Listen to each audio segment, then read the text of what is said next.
What do you think of when you hear the words violence prevention? Seriously, take a second and think about that. Many of you are probably thinking law enforcement, right? Well, my hope is that by the end of this talk, healthcare comes into your mind just as quickly as law enforcement probably did, if not even faster. So one question that some folks often ask is, why is violence so common? Violence is a pretty widely agreed upon societal vice. We all know it's bad, and yet it's everywhere. According to the FBI's Uniform Crime Reporting Program, in 2016, there were over 1.2 million violent crimes committed in the US. Over 17,000 of these resulted in deaths. Now that's the size of the entire student population here at Stanford. So it's a fair question. Why is violence so common? Let me try and explain with a personal story. When I was 12, I moved into the Sumner housing projects of Brooklyn, New York. And I was actually really excited about this because there was a basketball court right in front of my new apartment. I've been playing basketball for a while and still wasn't very good. But you see, all that would change now because I could practice on this court. I actually remember going up to all my friends and saying, hey guys, give me about a year of practice and I'm dunking on everybody. I was pretty delusional back then, yeah. So one day I was out there on the court shooting around. And as I said, I wasn't very good, so most of those shots missed. And on one of the misses, the ball bounced off the rim and rolled to the side of the park. Another kid picks it up and walks off. So I run up to him and say, hey man, hey, that's my ball. And he keeps on walking. And before I know it, I'm surrounded by about 20 other kids, all with their fists clenched and eyebrows furrowed, and they were yelling. Yo, what you doing here, son? What you doing here? Who you with? I was a fresh-faced, clueless 12-year-old kid. I didn't know what to say. I got beat up pretty badly that day. And as I eventually managed to push my way out of the crowd of sneakers and fists and ran home, eyes full of tears, I thought, the next time something like this happens, I need to have something to say. Who am I with? Who can defend me here? And that's how you end up befriending some pretty sketchy characters that introduce you to gangs, guns, and before you know it, you've been fully initiated into the vicious cycle of violence. I was lucky in that I have an incredible mom. Whenever I screwed up, she would put me in my place. It's funny, really. I'm a lot taller than my mom. Didn't matter. She would stand up on top of a chair she had to, look down at me, screaming at the top of her lungs to make sure that I stayed on the straight and narrow. But unfortunately, there are a lot of other folks in these kinds of communities that don't have that influence. And thus we end up with this huge issue of violence. Now, I want you all to imagine yourselves growing up in Sumner right along with me. To help you do that, let's paint a picture. Sumner is actually a really lively neighborhood.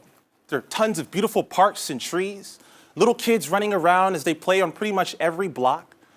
Now, there is loud music always blasting from someone's window behind you, barbecues. You're surrounded by a whole lot of happiness, but also a whole lot of violence. Growing up in Sumner, you saw gangs, drugs, fighting, shooting, constant policing, the whole nine. Now imagine the inevitable happens and you get shot. What happens next? Someone calls 911, an ambulance rushes down, picks you up and brings you to the nearest emergency department. There, you're treated, stabilized, and thankfully recovering in your hospital bed. What do you see around you? All kinds of tubes sticking in and out of your body, loud beeping sounds that never seem to stop. Unfamiliar faces in these bright white coats coming in and out and in and out of your room. What's going through your mind in this moment? Probably something like, wow, I almost died today. I may have never seen my parents, siblings, boyfriend, girlfriend, anyone again. I can't go back to this life. Someone, anyone, help. And in that moment, you are probably more receptive to intervention than you've ever been before.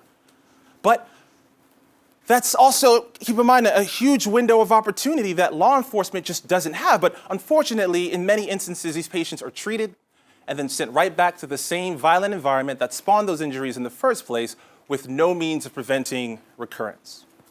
So you may be asking, okay, but what can we actually do for these folks inside of a hospital? Well, a lot, actually. I'm here at Stanford for an MBA, but I'm also a fourth-year medical student at Harvard. While there, I worked with the Violence Recovery Program, or the VRP, at the Brigham and Women's Hospital. The VRP is a hospital-based violence prevention program that targets patients who are victims and perpetrators of violence and provides them with resources necessary to stop them from coming back to the hospital. Now, at the VRP, this mainly took the form of counseling, but our counselors are unique in that they each had their own personal experiences with violence. So often, let me add that was in the very same neighborhoods that these patients were from. So whereas more traditional counselors might have been trained at a graduate program, these folks were trained by life. And that enabled them to establish a much more personal connection with our patients. But it doesn't need to end there. One can imagine also including things like housing relocation, job training, legal support, educational support, really any number of services that would be the most effective for a given patient. And the beautiful thing is that these services often already exist in the communities that these patients are from. And thus all a hospital-based program would need to do would be to connect these patients to these services during this window of opportunity. Imagine the impact this could have if scaled. Now, there are a number of similar programs across the country, and they're all housed under a larger umbrella organization known as the National Network for Hospital-Based Violence Intervention Programs, or the NNHVIP. There are about 32 programs within this network, and they're all doing great work. But again, just 32 programs. There are far more than 32 hospitals in this country, and even more communities that struggle with violence. Violence is a tremendous issue. According to the CDC, violence is listed as the second and third leading causes of death among American youth. Second being suicide, and third, homicide. Now that places it higher than any of the more traditional medical disorders you can probably think of. Cancer, heart disease, diabetes, all of that. So for something that has such a large impact on the health and mortality of patients, I find it imperative that we in healthcare address this. So I want to ask you all to consider three things. And before I say that, I just want to stress this point that violence is a public health issue. And we can't leave it to law enforcement to deal with all alone. So for those three things, one, if you're a clinician in the audience or watching online, if you work in a hospital that serves communities struggling with violence, consider starting your own violence prevention program. It could go a long way in improving the overall health of your patient population. Two, if you're not a clinician, maybe you know one, or a hospital administrator, a policymaker, really any decision maker in this space. Use those connections and convince those folks to try and help create more of these programs. And three, if you're not a clinician and don't know any decision makers, that's okay too.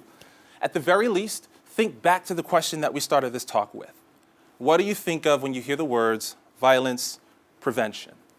I hope that now you can appreciate the impact that healthcare can have in reducing violence. And the next time you talk about violence prevention, I hope that healthcare is one of the first things that comes into your mind. Thank you.